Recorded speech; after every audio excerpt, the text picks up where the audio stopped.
Hello friend, सभी को प्यार भरा नमस्कार। मैं गौरव राजपूत आप सभी का हार्दिक अभिनंदन और स्वागत करता हूं लक्ष्य क्लासेस के ऑनलाइन प्लेटफॉर्म पर। मुझे उम्मीद है कि आप सभी स्वस्थ होंगे, मस्त होंगे, अच्छे होंगे और बहुत खुश होंगे। मेरे भाइयों, आपने जो कल मेरा बर्थडे सेलिब्रेट किया था मेरे भाइयों, उसके लिए दिल से बहुत बहुत धन्यवाद। आप सभी का ये प्यार, प्रेम, स्नेह और मेरे भाइयों मान सम्मान मेरे प्रति ऐसे ही आप बनाए रखें। और मैं भी आपसे वादा करता हूं कि मैं आपके लिए जो भी मेरी पढ़ाई से संबंधित मुझे जितनी जानकारी होगी वो पूर्णतः ईमानदारी के साथ आपके साथ बना रहूंगा। और यहाँ पे मेरे भाइयों जो अपना टॉपिक चल रहा था बेटा, वो था खनिज संपदा, जिसके अंतर्गत अपन ने आधे से ज्यादा पॉइंटों को कवर कर लिया।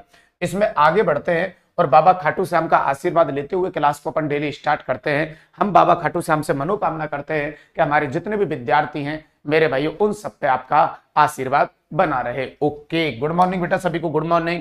राजस्थानी खनिज संपदा के अंतर्गत अपन ने किस किस पॉइंट को क्लियर कर लिया था?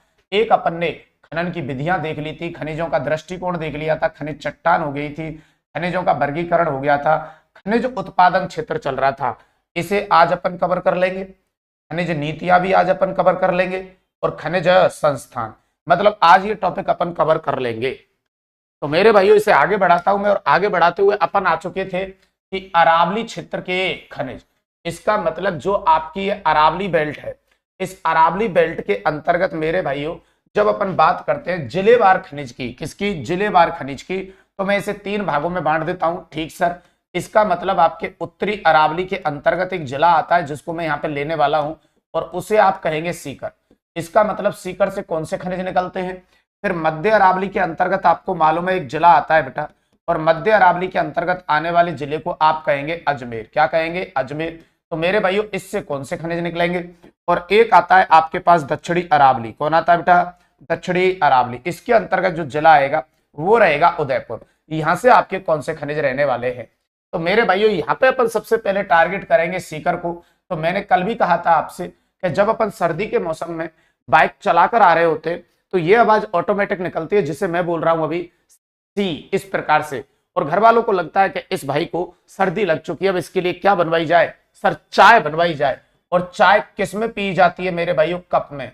तो का और पा का मीनिंग ये रहेगा, का से एक खनिज यहाँ पे आएगा जिसे आप कहेंगे कैल्साइट, और पा से एक खनिज आएगा जिसे आप कहेंगे पाइराइट्स। क्या कहेंगे? पाइराइट्स।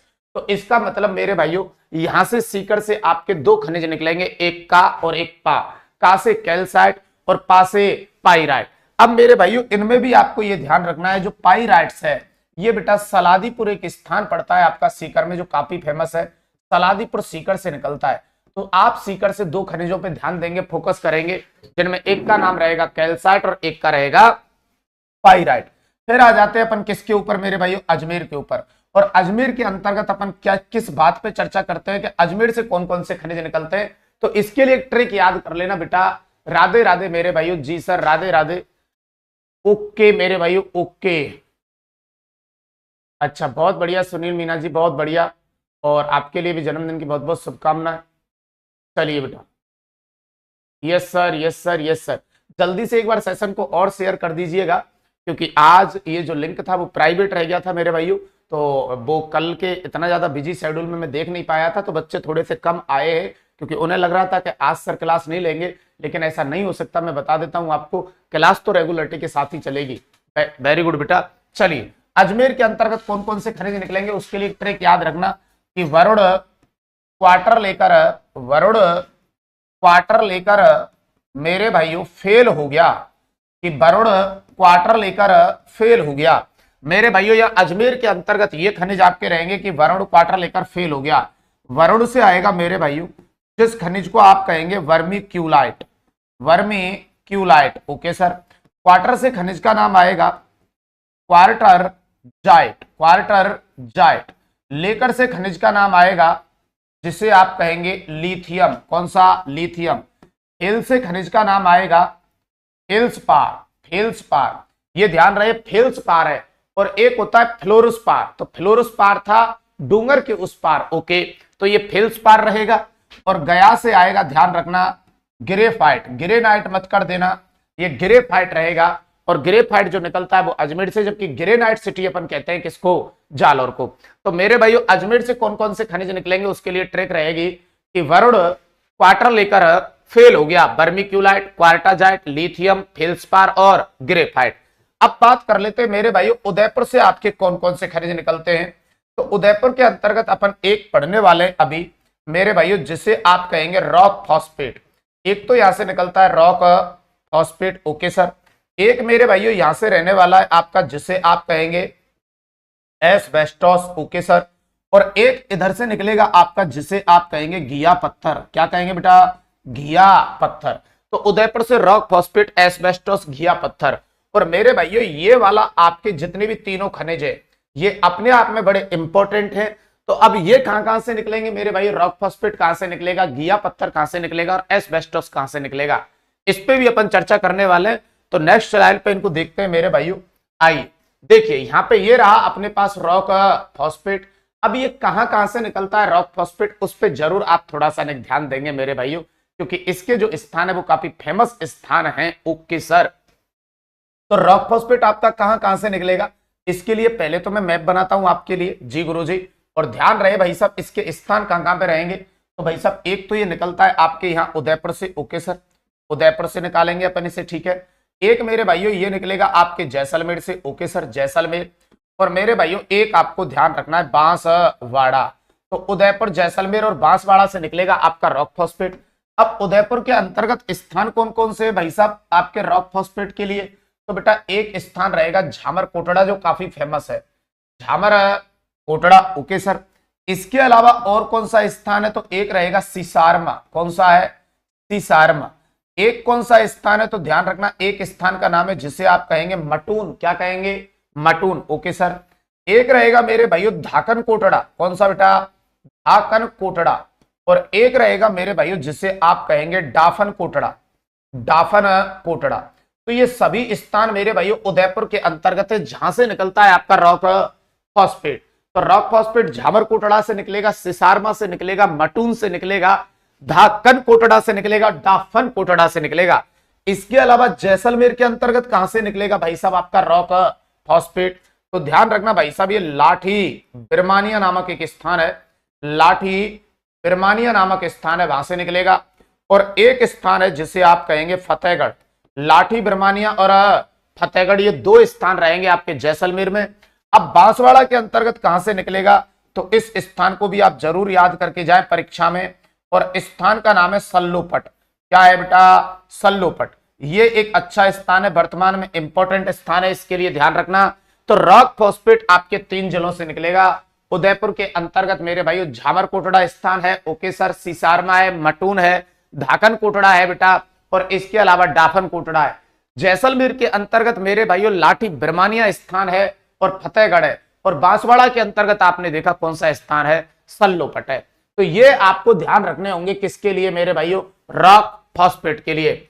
अब चलते हैं सर एस्बेस्टोस के ऊपर, ओके सर। एस्बेस्टोस आपका कहां से निकलेगा? तो ये भी ध्यान रखना, ये मेरे भाइयों उदयपुर से निकलता है। कहां से निकलता है? उदयपुर से। ये अजमेर से भी निकलता है। कहां से निकलता है? अजमेर से। और मेरे भाइयों ये डूंगरपुर से भी निकलता है। कहां से निकलता है? डूंगरपुर से।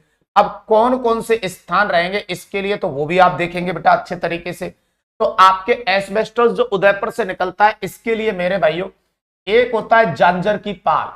कौन सा स्थान है? जांजर की पाल, ओके सर। एक है आपका ऋषभदेव। कौन सा है? ऋषभदेव, जांजर की पाल, ऋषभदेव। और एक है मेरे भाइयों खैरवाड़ा। कौन सा स्थान है? खैरवाड़ा। तो मेरे भाइयों एस्बेस्टोस निकलेगा जांजर की पाल, ऋषभदेव और खैरवाड़ा से। जबकि अजमेर के अंतर्गत ये कहां से निकलता है मेरे भाइयों एस्बेस्टोस? तो स्थान का नाम रहेगा अर्जुनपुरा। क्या रहेगा? अर्जुनपुरा। और डूंगरपुर में कहां से निकलेगा? तो स्थान का नाम रहेगा पीपरदा। क्या रहेगा? पीपरदा। ये सभी मेरे भाइयों जो स्थान आने वाले हैं वो किसके लिए रहेंगे? एस्बेस्टोस। फिर चलते हैं मेरे भाइयों किसके ऊपर? घिया पत्थर के ऊपर। तो घिया पत्थर आपका कहां से निकलेगा? तो एक तो मेरे भाइयों उदयपुर से निकलेगा, ओके सर। एक भाई साहब आपका ये डूंगरपुर से निकलेगा और एक मेरे भाइयों अजमेर से निकलेगा। कहां से निकलेगा? अजमेर से। तो ये भी आपको ध्यान रखना है। यहां कौन कौन से स्थान रहेंगे सर? तो उदयपुर के अंतर्गत रहेगा भाई साहब ये स्थान घिया पत्थर के लिए, जिसे आप देवपुरा और सालोज कहेंगे। 2 स्थान रहेंगे, देवपुरा और सालोज। डूंगरपुर के अंतर्गत रहेगा मेरे भाइयों देवल। क्या रहेगा? देवल। और एक रहेगा थाना, देवल और थाना। अजमेर के अंतर्गत दो स्थान रहेंगे जिनमें एक रहेगा हटुंडी, हटुंडी और एक रहेगा लच्छीपुरा, हटुंडी और लच्छीपुरा यहाँ पे स्थान रहेंगे। तो भाई साहब ये मैं इसीलिए कह रहा था कि ये तीनों खनिज वेरी वेरी मोस्ट है मेरे भाइयों, इनके लिए कोई ट्रिकली मेथड नहीं है बेटा, इनको आपको याद करना ही होगा। और उसमें से भाई साहब ये तो कई बार चर्चा का विषय रहा है, रॉक फॉस्फेट, एस्बेस्टोस भाई साहब उदयपुर में जांजर की पाल, खेरबाड़ा, ऋषभदेव, डूंगरपुर के अंतर्गत पीपरदा और अजमेर के अंतर्गत अर्जुनपुरा। घिया पत्थर दीपपुरा सालुज रहेगा, उदयपुर में, डूंगरपुर में देवल और थाना रहेगा और अजमेर में हटुंडी और लच्छीपुरा रहेगा। और ये भी आप ध्यान रखेंगे जी गुरुजी, अगर मैं आपसे ये कहूं कि घिया पत्थर के भाई साहब उपनाम क्या है, तो ध्यान रखना घिया पत्थर को मेरे भाइयों रमकड़ा भी कहा जाता है। क्या कहा जाता है? रमकड़ा। और मेरे भाइयों इसे सोप स्टोन भी कहते हैं, रमकड़ा और सोप स्टोन भी कहा जाता है। तो जो घिया पत्थर है मेरे भाइयों, इसको भी आप ध्यान रखेंगे, इसे रमकड़ा और सोप स्टोन के नाम से भी जाना जाता है। तो ये तीन खनिज आपको ध्यान रखने हैं, जिनमें एक रहेगा मेरे भाइयों आपका रॉक फॉस्फेट, ओके सर, एक रहेगा बेटा आपका एस्बेस्टोस, ओके सर, और एक रहेगा मेरे भाइयों आपका घिया पत्थर। बोलो डन है मामला? ओके सर, चलिए बहुत बढ़िया बेटा, ओके ओके। रमकड़ा, हाँ बेटा, इस घिया पत्थर को सोप स्टोन और रमकड़ा भी कहा जाता है। चलिए बेटा अब चलते हैं मेरे भाइयों आगे की ओर, और आगे देखते हैं अब अपने कौन सा खनिज आने वाला है मेरे भाइयों। तो अब अपन लेने वाले वह खनिज जो उर्वरक वाले माने जाते हैं, जिनका प्रयोग उर्वरक बनाने में किया जाता है। जैसे आपके पास पोटास है, जिप्सम है, रॉक फॉस्फेट अपना हो ही चुका है, पाइराइट्स अपना आ ही चुका है सीकर वाले एरिया के अंतर्गत, सीसा जस्ता अपन पहले कर चुके हैं। तो ये तीनों खनिज तो अपने पहले हो ही चुके हैं, बिल्कुल भाई साहब, इनको मैं पहले करा चुका हूं, बिल्कुल पहले आ चुके हैं। तो यहाँ पे भ्रमित होने की जरूरत नहीं है कि सर ने ये क्यों नहीं कराए, क्योंकि ये पहले आ चुके हैं। अब तो मैंने एक हेडिंग बना के आपको समझाना चाहा है कि भाई साहब जो आपके उर्वरक वाले खनिज है वो ये सब रहेंगे, जिनमें से हम रॉक फॉस्फेट पहले कर चुके हैं, बिल्कुल अभी देखा है हमने, पाइराइट सीकर वाला कर चुके हैं, सीसा जस्ता भाई साहब दक्षिणी अरावली के अंतर्गत कर चुके हैं, आपके उदयपुर के अंतर्गत जावर की खान, और मेरे भाइयों देवारी देखा था, राजसमंद में राजपुरा, दरीबा, सिंधेसर खुर्द, सिंधेसर कला देखा था, भीलवाड़ा में रामपुरा आंगूचा देखा था, गुलाबपुरा आंगूचा देखा था सीसा जस्ता के लिए, भंडारण में सवाई माधोपुर का चौथ का बरवाड़ा और अलवर का गोड़ा किशोरी दासपुरा देखा था। अब हमारी जो चर्चा रहेगी वो पहले भी आ चुके हैं ये तो, अब दो पे रहेगी, एक पोटास और एक किस पे बात करेंगे? जिप्सम। पोटास लगभग राजस्थान के उत्तरी भाग में मिलेगा, जिप्सम कई जिलों से निकलने वाला है। तो कौन कौन से रहेंगे भाई साहब, वो यहाँ पे देखिए। सबसे पहले मैं पोटास को लेकर चलता हूं आपके लिए कि पोटास जो आपका ये खनिज है मेरे भाइयों, जी सर, इसका आप प्रयोग जो करते हैं मेरे भाइयों रासायनिक उर्वरक बनाने में किया जाता है। ये निकलता कहां से है, तो ध्यान रखना भाई साहब, इधर से आपको चलना है, एक जिला ये लेना है जिसे आप कहेंगे बीकानेर, ओके सर, एक जिला लेना है आपको श्री गंगानगर, ओके सर, एक जिला लेना है भाई साहब आपको जिसे आप कहेंगे हनुमानगढ़, ओके सर, डन, और एक जिला रहेगा आपका चूरू। एक तो ये वाली बेल्ट और एक यहां से जिला आपको अटेंड करना है मेरे भाइयों जिसे आप कहेंगे करौली। इसका मतलब ये वाली बेल्ट और पूरी की पूरी बेटा ये बेल्ट, ये मेरे भाइयों किस खनिज के उत्पादन के लिए जानी जाएगी, तो ध्यान रखना ये किसके लिए जानी जाती है, ये भाई साहब पोटास के लिए जानी जाती है। किसके लिए बेटा? पोटास के या भंडारण और उत्पादन देखा जाएगा मेरे भाइयों। तो आपका पोटास कहां से निकलता है, तो इसमें कोई रट्टा मारने की जरूरत नहीं, ध्यान रखेंगे उत्तरी राजस्थान में बीकानेर, श्रीगंगानगर, हनुमानगढ़, चूरू, और मेरे भाइयों एक जिला ध्यान रखेंगे आप करौली। और ये पोटास मेरे भाइयों किसके रूप में काम में लिया जाता है, तो वो उर्वरक बनाने वाले खनिज या उर्वरक बनाने के रूप में काम में लिया जाता है मेरे भाइयों। किसको? पोटास को। तो ध्यान रखेंगे उर्वरक बनाने के रूप में,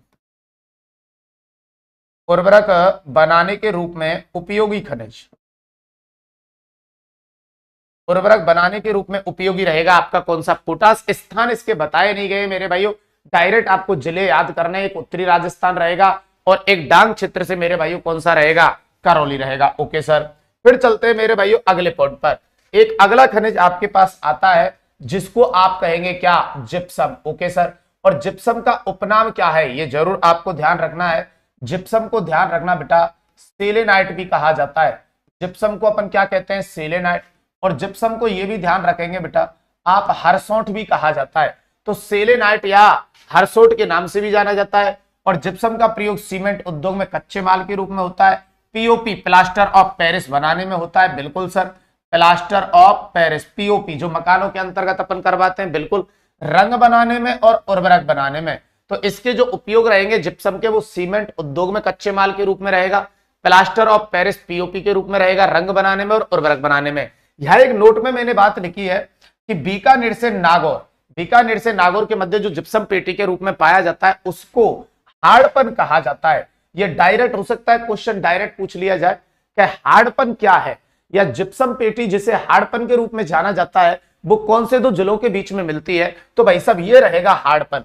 इसका मतलब जब आप राजस्थान का मैप बनाते हो जी गुरुजी, तो मैंने आपसे ये कहा, इस जगह पे थोड़ा सा ध्यान देंगे आप। ये तो बीकानेर हो गया, बिल्कुल हो गया सर, और ये हो गया आपका नागौर, ओके सर। अब बीकानेर से नागौर के मध्य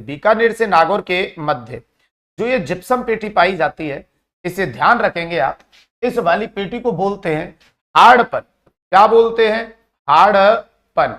और मेरे भाइयों हार्डपन जो है, इसे ध्यान रखेंगे, ये आपके बीकानेर से नागौर के मध्य पाई जाने वाली एक जिप्सम पेटी है। क्या है? जिप्सम पेटी है, जिसको बोला जाता है क्या? हार्डपन। तो ये एज एक अच्छा शब्द कल को पूछा जाए कि हार्डपन क्या है, तो आपको ध्यान रखना है बीकानेर से नागौर के मध्य जो जिप्सम पेटी का भंडार पाया जाता है उसे यहां आपका क्या कहा जाता है बेटा? हार्डपन कहा जाता है। अच्छा शब्द है ये, और भाई साहब आपका क्वेश्चन आने लायक है, डायरेक्ट कह देगा हार्डपन क्या है।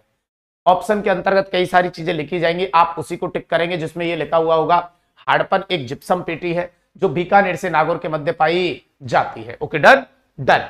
अब ये निकलता कहां से आपका जिप्सम, वो भी अपन देखने वाले हैं। आइए, तो भाई साहब जिप्सम की जब बात करेंगे, जिप्सम उत्पादक क्षेत्र, तो जब मैं आपसे यह बात करूं कि जिप्सम जो उत्पादक क्षेत्र है वो आपके कौन कौन से रहने वाले हैं, ओके सर, तो उसमें मेरे भाइयों यहां पे देखेंगे आप, जिप्सम उत्पादक जब क्षेत्रों की अपन बात करेंगे कि कहां से निकलता है, तो जिप्सम एक तो निकलता है मेरे भाइयों नागौर से, ओके सर।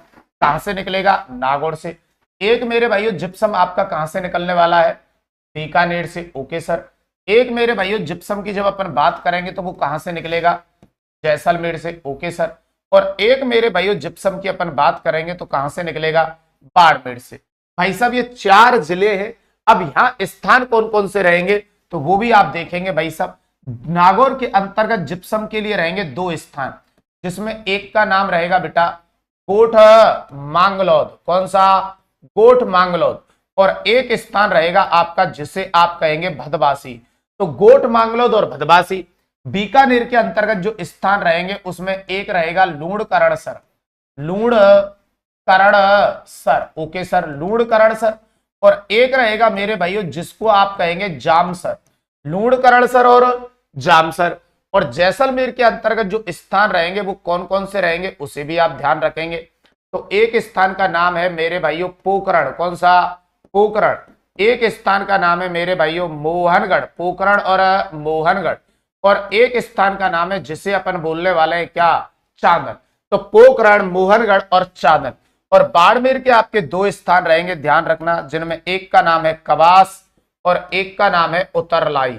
अब देखो ये सबके सब आपके जो मैंने स्थान लिखे हैं ये सब जिप्सम उत्पादन के लिए जाने जाते हैं।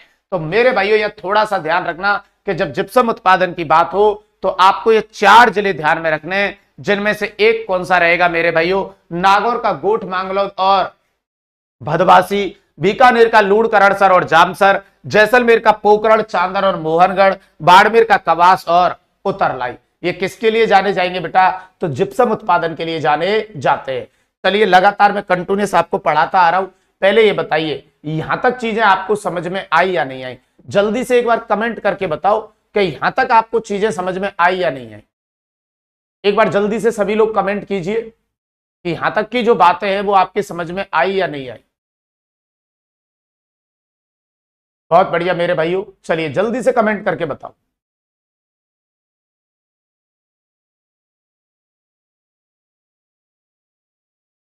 जी sir, okay, done sir, done done. अब बेटा डन लिखने से काम नहीं चलेगा। मैं पहले कह देता हूं भाई साहब ये टॉपिक के स्थान जो है वो आपको कैसे याद होंगे। क्योंकि अब आप देख रहे होंगे उदयपुर कई जगह आ चुका है, कई जिले कई जगह पे आ चुके हैं। तो फिर क्या होने वाला है, ये स्थान जब आप याद करेंगे ना तो मेरे भाइयों क्या है, फिर मिक्सअप होने लगेगा। तो इसका एक ही उपाय है कि ऐसे टॉपिक जो थोड़े से आपको टफ लग रहे हैं उनका बार बार आप क्या करेंगे, रिवीजन करेंगे मेरे भाइयों। बेफिक्र रहे इसके लिए, क्योंकि जिस तरीके से मैं पढ़ा रहा हूं मैपिंग के थ्रू, उससे आपको चीजें जल्दी से याद हो जाएंगी, लेकिन वो मिक्स नहीं होनी चाहिए, ये थोड़ा सा ध्यान रखना।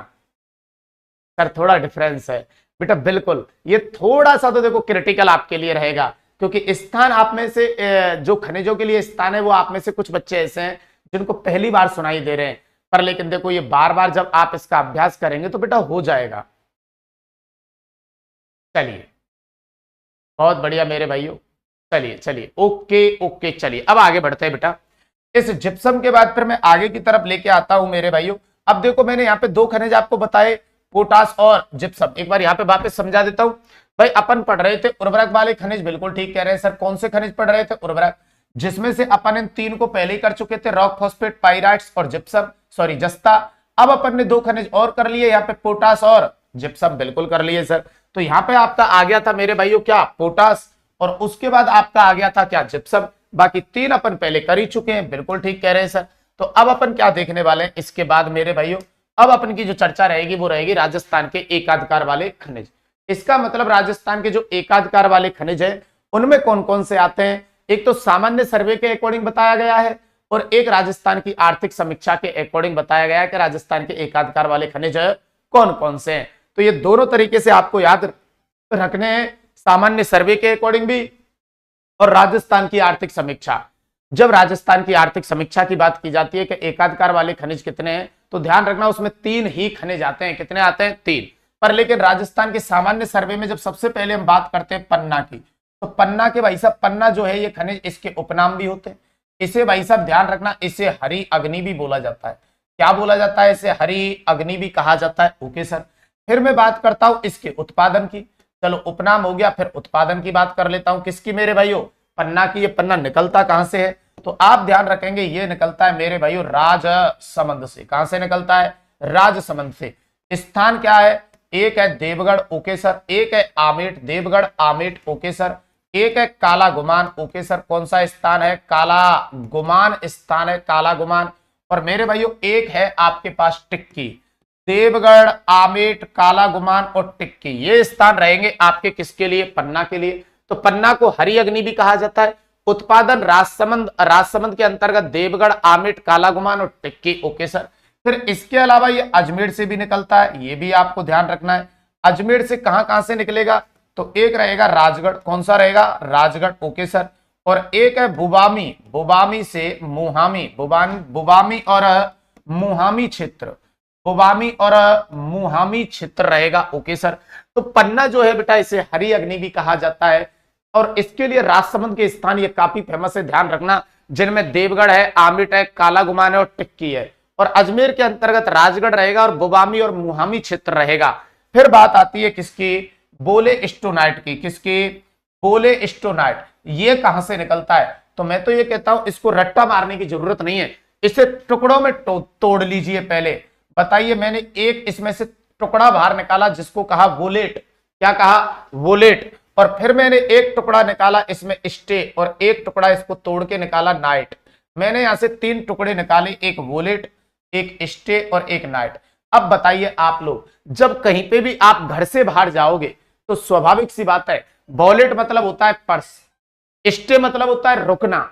जब आप घर से कहीं बाहर घूमने के लिए जाओगे तो भाई पर्स में रुपए होने चाहिए, और जब आप स्टे करोगे रात्रि के अंतर्गत तो बताइए पर्स खाली होगा या नहीं होगा, क्योंकि जिस जगह पे आप रुकेंगे वहां पे आपको रुपए देने होंगे। और मेरा तो ये मानना है कि अगर राजस्थान के अंतर्गत आपको कहीं घूमने जाना है तो भाई साहब जहां सबसे ज्यादा पर्यटक आपका आता है एज ए प्राकृतिक एक स्थान है जिसे आप कहते हैं माउंट आबू, तो भाई साहब आपको वोलेट, स्टे और नाइट नहीं निकलता है तो ये तोड़ लेना है, और उसके बाद ये देखना है कि ये खनिज कहां से निकलेगा। तो भाई साहब बोले स्टोनाइट जो निकलता है ये सिरोही के अंतर्गत से निकलता है सर, और सिरोही के अंतर्गत स्थान का नाम रहेगा बेल का मगरा। क्या रहेगा, बेल का मगरा। तो ये भी आपको ध्यान रखना है मेरे भाइयों कि बोले स्टोनाइट जो खनिज रहेगा, बोलेट मतलब पर्स होता है, स्टे मतलब नाइट, स्टे मतलब रुकना होता है, नाइट मतलब रात्रि में। तो ध्यान रखना है आपको कहां रुकना है, माउंट आबू। सिरोही में रुकना और वहां का स्थान रहेगा बेल का मगरा। फिर बात आती है कि सर जापसर जो खनिज है ये कहां से निकलता है, तो इसके लिए कोई स्थान तो नहीं बताए गए हैं, लेकिन जिला आप ध्यान रखेंगे जासपर निकलता है आपका कहां से, जोधपुर से। तो अभी राजस्थान के एकाधिकार वाले खनिजों में अपन ने किसको देखा, एक सर अपन ने कवर किया है पन्ना को, एक अपन ने कवर किसको किया है मेरे भाइयों, बोलेस्टोनाइट को, और एक अपन ने कवर किया है किसको, जासपर को। बिल्कुल, और भी देखते हैं मेरे भाइयों कौन कौन से इसमें एकाधिकार वाले खनिज में आते हैं। तो एक आता है मेरे भाइयों जिसे आप कहेंगे क्या, तांबड़ा। क्या कहेंगे, तांबड़ा। तो सबसे पहले तो इसमें यह ध्यान रखेंगे कि तांबड़ा के उपनाम क्या होते हैं। तो बेटा तांबड़ा को ध्यान रखना गार्नेट भी बोलते हैं। क्या बोलते हैं, गार्नेट। और इसके अलावा ध्यान रखना इसे रक्तमणि भी कहा जाता है।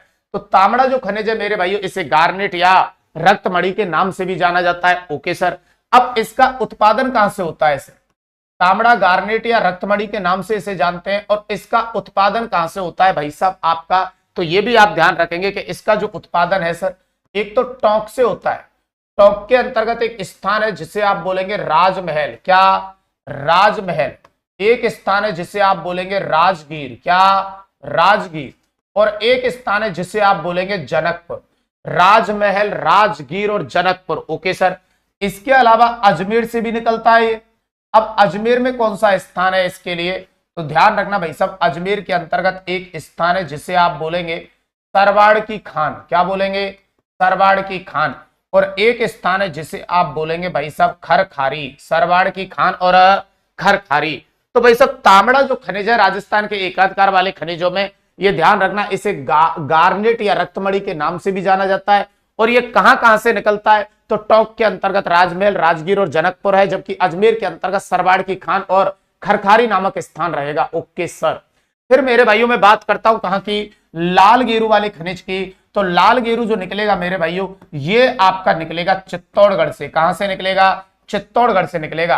अब बताइए इस जगह पे जब मैं बात करता हूं कि राजस्थान के एकाधिकार वाले खनिज कौन से रहेंगे, सामान्य सर्वे के अकॉर्डिंग जब आपसे यह कहा जाए, आर्थिक समीक्षा के अकॉर्डिंग कौन से रहेंगे वो मैं अभी बता रहा हूं। तो सामान्य सर्वे के अकॉर्डिंग मानेंगे आप, एक तो ध्यान रखेंगे पन्ना। ओके सर, एक आप ध्यान रखेंगे wollastonite. Okay sir, wollastonite. Okay sir, और एक ध्यान रखेंगे आप जिप्सम। क्या रखेंगे, जिप्सम। और एक रहेगा आपका जिसे आप कहेंगे तांबड़ा या गार्नेट मेरे भाइयों या रक्तमणि। तांबड़ा, गार्नेट या रक्तमणि जिसको कहते हैं। और एक आपको ध्यान रखना है लाल गेरू। तो सामान्य सर्वे के अकॉर्डिंग राजस्थान में जो एकाधिकार वाले खनिज हैं इनमें ध्यान रखना है आपको पन्ना रहेगा। क्या रहेगा, पन्ना। एक बोलेस्टोनाइट रहेगा, एक जिप्सम रहेगा, एक तांबड़ा गार्नेट या रक्तमणि रहेगा, और एक रहेगा लाल गेरू। तो चलिए ये तो बात राजस्थान के एकाधिकार वाले खनिजों की हो गई। अब हमारे राजस्थान की इकोनॉमिक जो सिस्टम है, आर्थिक जो समीक्षा है, वो क्या कहता है, वो ये कहता है कि मेरे अकॉर्डिंग जो राजस्थान में एकाधिकार वाले खनिज रहेंगे वो केवल अपने 3 ही मानता है।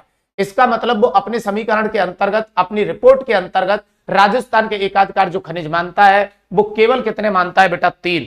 और उस रिपोर्ट के अकॉर्डिंग अपन देखने वाले हैं, ये रहे राजस्थान की आर्थिक समीक्षा के अनुसार एकाधिकार वाले खनिज कौन से हैं। तो एक वो कहता है भाई सब सीसा और जस्ता है, जिसको हम अरावली बेल्ट में पहले ही कवर कर चुके हैं। एक वो इनमें मानता है बोलेस्टोनाइट, जिसको अभी कवर कर चुके हैं बेल का बगरा सिरोही से। और एक भाई साहब वो कहता है कि जिप्सम, जिसे सेलेनाइट या हरसोट भी कहा जाता है। मेरे भाइयों चलिए मैं इनके दोबारा उत्पादन फिर लिख देता हूं आपके लिए। सीसा जस्ता का जो उत्पादन है मेरे भाइयों वो मैं पहले भी आपको बता चुका हूं। सीसा जस्ता का उत्पादन राजसमंद से होता है, बिल्कुल होता है सर। इसके अलावा इसका उत्पादन भीलवाड़ा से भी होता है, बिल्कुल होता है सर, भीलवाड़ा से। और इसका उत्पादन मेरे भाइयों उदयपुर से भी होता है, बिल्कुल होता है सर। स्थान कौन कौन से रहेंगे सीसा जस्ता के लिए, राजसमंद में मैं बता चुका हूं आपके लिए, राजपुरा दरीबा बिल्कुल बता चुके हैं सर, राजपुरा दरीबा स्थान। एक है इसका मेरे भाइयों जिसे आप कहेंगे सिंदेसर खुर्द, बिल्कुल है सर, सिंदेसर खुर्द। और एक है मेरे भाइयों जिसे आप कहेंगे सिंदेसर कला, सिंदेसर खुर्द और सिंदेसर कला। ये तो सब आपके कहां के स्थान रहेंगे, राजसमंद। भीलवाड़ा के अंतर्गत मैंने आपको बताया था कि गुलाबपुरा आंगूचा, बिल्कुल बताया था सर, गुलाबपुरा आंगूचा। और एक स्थान रहेगा मेरे भाइयों जिसको आप कहेंगे रामपुरा आंगूचा, गुलाबपुरा आंगूचा और रामपुरा आंगूचा। और उदयपुर के अंतर्गत जो स्थान रहेगा मेरे भाइयों वो एक रहेगा आपका जावर की खान। क्या रहेगा बेटा, जावर की खान। और एक रहेगा मेरे भाइयों देवारी, जावर की खान और देवारी। यहां से तो निकलेगा सीसा जस्ता।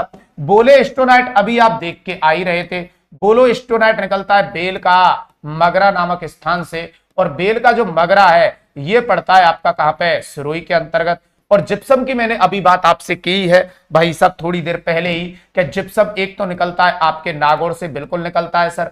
एक जिप्सम निकलता है भाई साहब बीकानेर जिले से, बिल्कुल ठीक है सर।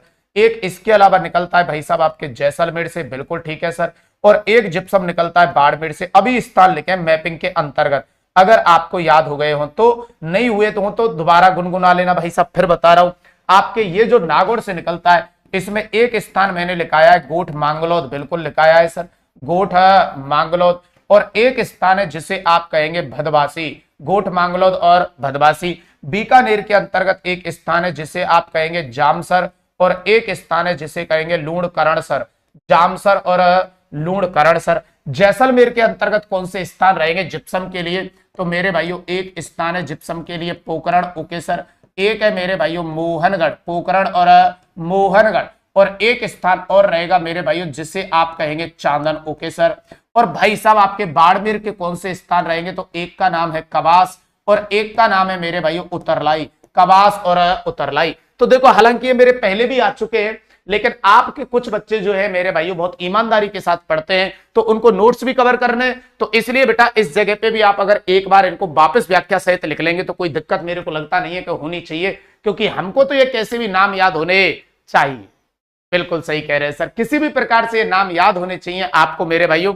तो यहां आपके देखो ये आर्थिक समीक्षा के अकॉर्डिंग रहने वाले हैं, बिल्कुल सर, ये किसके अकॉर्डिंग रहने वाले हैं, आर्थिक समीक्षा के अकॉर्डिंग रहने वाले हैं। और जबकि मैंने इससे पहले जो आपको बताया है, इससे पहले बेटा जो आपको बताया है वो ध्यान रहे, वो राजस्थान के एकाधिकार वाले खनिज हैं, लेकिन वो आर्थिक समीक्षा के अकॉर्डिंग नहीं है मेरे भाइयों, ये सामान्य सर्वे के अकॉर्डिंग है। तो दोनों तरीके से याद रखेंगे, जब आर्थिक समीक्षा की बात नहीं हो तो आपको ये कुछ खनिज देखने के ऑप्शन में है या नहीं, जिनमें एक देखना है पन्ना, एक देखना है बोले स्टोनाइट मेरे भाइयों, एक जास्पर देखना है, एक तांबड़ा या गार्नेट या रक्तमणि देखना है, और एक लाल गिरू। और जब मेरे भाइयों आर्थिक समीक्षा की बात हो जाए तो फिर आप तीन खनिजों पे ध्यान देंगे, जिसमें एक रहेगा सीसा और जस्ता, एक बोले स्टोनाइट रहेगा, और एक जिप्सम। जिप्सम को ध्यान रहे सेलेनाइट और हरसोट भी कहते हैं, हो सकता है जिप्सम नाम से नहीं लगा आए, तो ये थोड़ा सा आप इस जगह पे विशेष ध्यान आपको रखना है। ओके सर, चलिए तो ये वाली बात आपको समझ में आ गई, बिल्कुल आ गई सर। राजस्थान के एकाधिकार वाले खनिज ये रहेंगे। फिर मेरे भाइयों आगे लेके चलता हूं आपको एक खनिज पे जो काफी इंपॉर्टेंट भी रहने वाला है, और उस खनिज को आप बोलने वाले हैं क्या, अभ्रक। कौन सा खनिज है, अभ्रक खनिज है। और मेरे भाइयों मेरे कहने से, मैं फिर कह रहा हूं, इस खनिज को मेरे कहने से भाई साहब इंपॉर्टेंट मान लेना। ये वाला जो खनिज है आपका अभ्रक, इसे इंपॉर्टेंट मान लेना। अब मेरे भाइयों अभ्रक निकलता कहां से, तो बताइए अभ्रक सिटी अपन किसको कहते हैं, राजस्थान में भीलवाड़ा को कहते हैं। और मेरे भाइयों इस अभ्रक का कोई उपनाम है क्या, बिल्कुल है, इसे बेटा खनिजों का बीमार बच्चा कहा जाता है। क्या कहा जाता है, खनिजों का बीमार बच्चा। सर ऐसा क्यों बोलते हैं इसके बारे में कि ये खनिजों का बीमार बच्चा है। भारत के अंतर्गत अभ्रक की कम से कम 50 बड़ी खाने हैं, लेकिन उन खानों से जितना अभ्रक निकलना चाहिए उतना उत्पादन नहीं हो पाता है। इसका मतलब भंडार कम है और जगह जगह ये वितरित है ये खनिज। तो खाने काफी ज्यादा है, लेकिन उन खानों से जितना निकलना चाहिए उतना हमारे अकॉर्डिंग निकल नहीं पाता है। इसलिए हम कहते हैं कि यार ये ठीक तो है, खनिज निकल तो रहा है, लेकिन यार बीमार ज्यादा रहता है। इसका मतलब बच्चा तो है, बच्चा का मतलब अपने पास बालक तो है, अपने पास छोटा बच्चा तो है, लेकिन यार स्वस्थ नहीं रहता है, यार ज्यादातर बीमार रहता है, इसका स्वास्थ्य ठीक नहीं रहता है। तो मेरे भाइयों अभ्रक तो है, लेकिन वो जितनी मात्रा में हमको चाहिए उतनी में निकल नहीं पाता है, इसलिए इसे खनिजों का बीमार बच्चा कहा जाता है मेरे भाइयों। बिल्कुल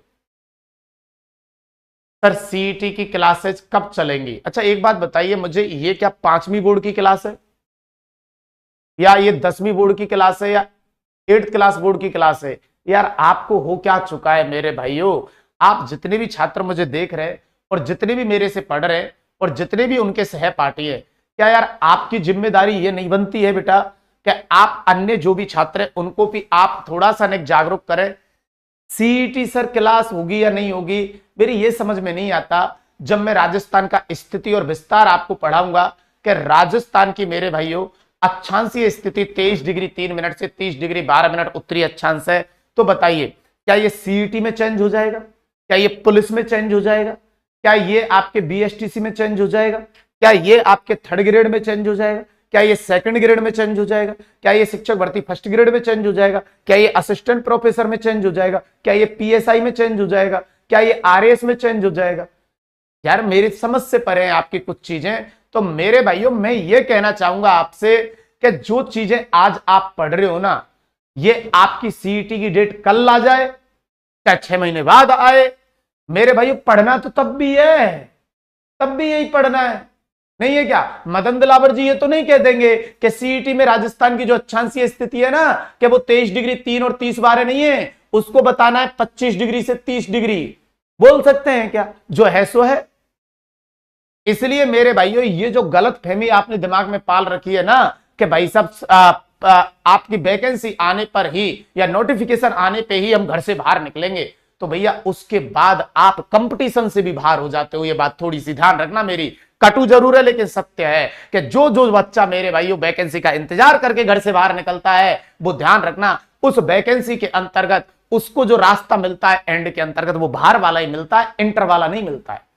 इसलिए इंटर बच्चे वही हो पाते हैं मेरे भाइयों जो काफी लंबे समय से तैयारी कर रहे होते हैं और जो आपके भर्ती से पहले आके हो चुके होते हैं या आकर आपकी कोचिंग लगा चुके होते हैं मेरे भाइयों, उन्हीं को इसके अंतर्गत बेनिफिट मिलता है, अच्छे से चांस मिलता है। और लास्ट टाइम पे जब यार आप लोग आ रहे होते हैं ना, उस टाइम पे तो उनका कोर्स हो चुका होता है, फिर वो रिवीजन मार रहे होते हैं घर पे। जब आप घर से बाहर निकलते हो तो पहली हार तो आपकी वही हो जाती है, फिर आपको कितनी मेहनत करने की जरूरत पड़ती है, ये वाली बात नहीं भाई साहब।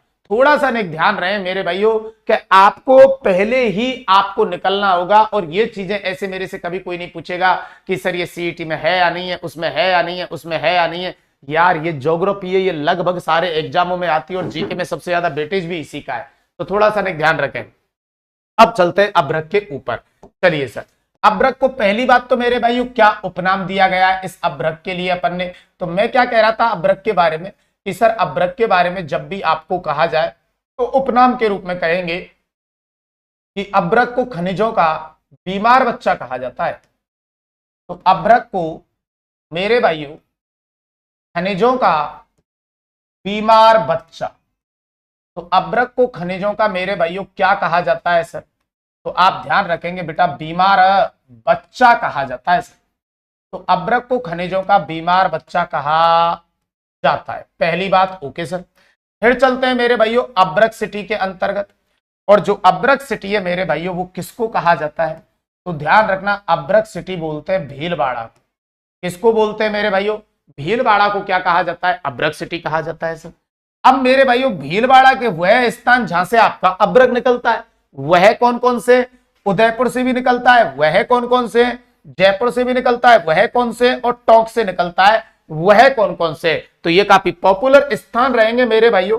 इसका मतलब जो मैं अभी बताने के लिए जा रहा हूं ये रहेंगे आपके अभ्रक उत्पादक क्षेत्र, अभ्रक उत्पादन क्षेत्र रहने वाले हैं मेरे भाइयों।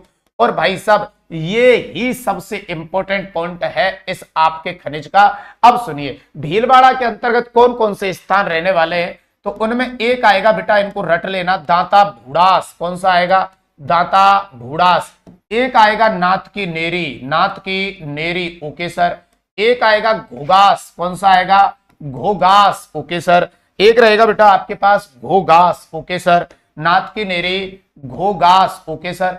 और एक रहेगा मेरे भाइयों चापरी, कौन सा रहने वाला है? चापरी। तो मेरे भाइयों भीलवाड़ा के अंतर्गत जो स्थान रहेंगे उनमें एक दांता बूढ़ास, नाथ की नेरी, घोगास और चापरी ओके सर।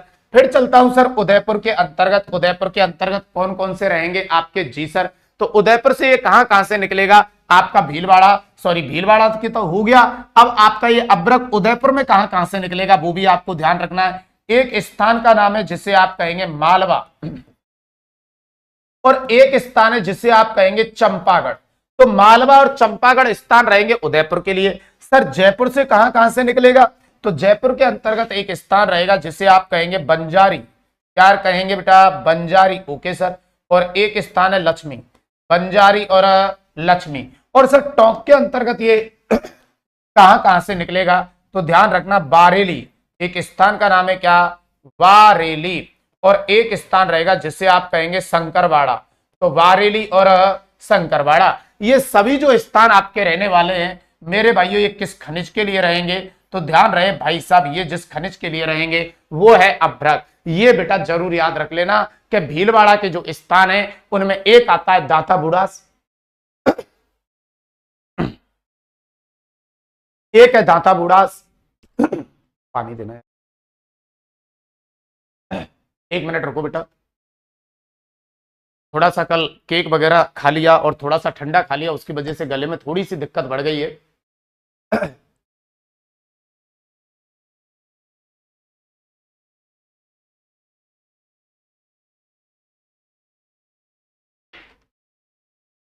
हाँ बेटा, कुछ बच्चों के देखो मैसेज है कि सर आपने जो कल कोर्स लॉन्च किया है ऑनलाइन वाला, जो 249 रुपए के अंतर्गत लॉन्च किया है, मेरे भाइयों देखो आपके पास दो रास्ते हैं। मैं बहुत अच्छे तरीके से आपको बताने का प्रयास कर रहा हूं। आपके पास दो रास्ते हैं, एक तो यूट्यूब वाला रास्ता है जो भी आपको सफल बना सकता है परीक्षा के अंतर्गत, बिल्कुल सफल बना सकता है, क्योंकि आपने जहां कहीं से भी अब तक पढ़ा है उसमें मैंने जितना हो सका है वो बेहतरीन कंटेंट आपको यूट्यूब पे दिया है।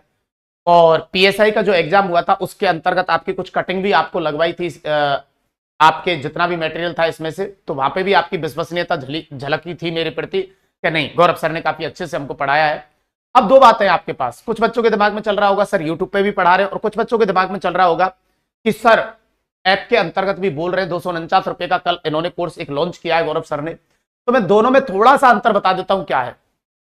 जो बच्चे ऑनलाइन कोर्स के अंतर्गत जाने वाले हैं उनके लिए समय समय पे जो भी चीज अपडेट होती रहेगी, जैसे जनगणना अपडेट आने वाली है, जनगणना की अपडेट आने वाली है मेरे भाइयों, पशु गणना की अपडेट आने वाली है, कुछ कृषि से संबंधित डाटा की अपडेट आने वाली है, कुछ खनिजों से संबंधित डाटा की अपडेट आने वाली है, कुछ जनगणना से संबंधित अपडेट आएगी, आईएसएफआर रिपोर्ट सेंट्रल गवर्नमेंट वाली आएगी, राजस्थान प्रशासनिक प्रतिवेदन report, GSI geographical survey of India. ये कुछ चीजें ऐसी हैं जो मेरे भाइयों समय के हिसाब से 1 साल 2 साल के अंतर्गत चेंज होती रहती हैं। तो जो मेरा रिकॉर्डेड कोर्स रहेगा, रिकॉर्डेड का मतलब जो मेरा लाइव कोर्स रहेगा, आप उसे बाद में भी देख सकते हैं, उसके अंतर्गत क्या है जैसे जैसे ये चीजें चेंज होती रहेंगी तो वहां पे मैं क्या है आपके साथ अटैच रहूंगा। तो प्रतिदिन जैसे आज कोई चीज चेंज हुई तो वो मैं वहां पे अपडेट कराता रहूंगा। लेकिन अब यार यूट्यूब के अंतर्गत मैं उस वीडियोज के अंतर्गत कैसे जाऊं जो मैं पहले पढ़ा चुका हूं कि भाई साहब यहां पे ये अपडेट है, तो वहां थोड़ा सा दिक्कत का सामना आपको करना पड़ सकता है। दूसरी बात, यूट्यूब वाले कंटेंट में और लाइव वाले कंटेंट में क्या अंतर रहेगा, जो मेरा कोर्स आने वाला है आपके पास में, कि उसके अंतर्गत मैं आपको ई नोट्स भी उपलब्ध करवाऊंगा और उसके अंतर्गत टॉपिक वाइज वो आपके टेस्ट भी रखने वाला हूं। और वो टेस्ट मेरी खुद की मेहनत से बनाए हुए टेस्ट होंगे मेरे भाइयों, ऐसा नहीं कि विगत परीक्षाओं में पूछे गए क्वेश्चनों को वहां पर रख दूं, वो मेरे बनाए हुए खुद के प्रश्न होंगे और वो आपके वर्तमान परीक्षा दृष्टिकोण को ध्यान में रखते हुए बनाए जाएंगे। इसीलिए मेरे भाइयों उसकी कॉस्ट मैंने केवल आज रात्रि तक का वो ऑफर है, उसकी कॉस्ट जो मैंने रखी है वो मात्र रखी है 249 रुपए। तो मेरे भाइयों लक्ष्य क्लासेस के आप एप्लीकेशन को डाउनलोड करें, उस जगह पे जाएं और क्या क्या चीजें जो मैंने बताई हैं उसमें ये सभी उपलब्ध होने वाली हैं। तो भाई सब देरी नहीं करें आप और वहां से आप परचेज करें और मेरे भाई अपनी पढ़ाई को सुनिश्चित रूप में सुचारू रूप से रखें भाई साहब। बिल्कुल, तो ये थोड़ा सा ध्यान रखना है, ये चीजें थोड़ी सी अलग रहने वाली हैं, बाकी सब कुछ सेम रहने वाला है। समझ गए मेरे भाइयों? जिसका भी ये क्वेश्चन था ओके बेटा, हंसराज जी ओके। चलिए, तो ये आपका अभ्रक निकलेगा। भीलवाड़ा के दाता बुढ़ा, स्नात की नेरी, घोघास चापरी, उदयपुर का मालवा चंपागढ़, जयपुर का बंजारी लक्ष्मी और टोंक का वारेली और शंकरवाड़ा। ओके सर, फिर आगे बढ़ते। अभ्रक का उपयोग किसमें होता है मेरे भाइयों? तो अभ्रक के जब मैं उपयोग की बात करता हूं तो विद्युत उपकरण बनाने में, भवन निर्माण में होता है, ईंट बनाने में किया जाता है। क्योंकि विद्युत उपकरण बनाने में तो इसलिए किया जाता है क्योंकि अभ्रक जो होता है विद्युत का कुचालक होता है, इसलिए इसका उपयोग मेरे भाइयों आपके विद्युत उपकरण बनाने में। और देखो यहाँ पे भी लिख रखा है मैंने कि अभ्रक को खनिजों का क्या कहा जाता है? खनिजों का बीमार बच्चा भी कहा जाता है। तो ये किसकी बात थी मेरे भाइयों? ये अभ्रक की बात थी। ओके सर, फिर चलते हैं मेरे भाइयों अगले खनिज की ओर और वो है आपके बी वाले खनिज सर। और बी वाले खनिज कौन से रहेंगे? इसका मीनिंग मेरा कहने का यह है सर कि यहाँ पे बी से एक से तो आएगा बॉक्साइट, कौन सा आएगा? बॉक्साइट। और एक से आएगा बेंटोनाइट, कौन सा आएगा? बेंटोनाइट। ओके सर, और एक से आएगा भाई साहब बी से बेरिलियम। तो बी वाले खनिज मतलब बॉक्साइट। भाई साहब इसका सर्वाधिक उत्पादन कहां से होता है सर? तो इस बॉक्साइट का मेरे भाइयों ध्यान रखना, सबसे ज्यादा जो उत्पादन होता है बॉक्साइट का मेरे भाइयों ये होता है आपके कहां से? कोटा के अंतर्गत से। कहां से होता है? कोटा के अंतर्गत से। Okay sir, done.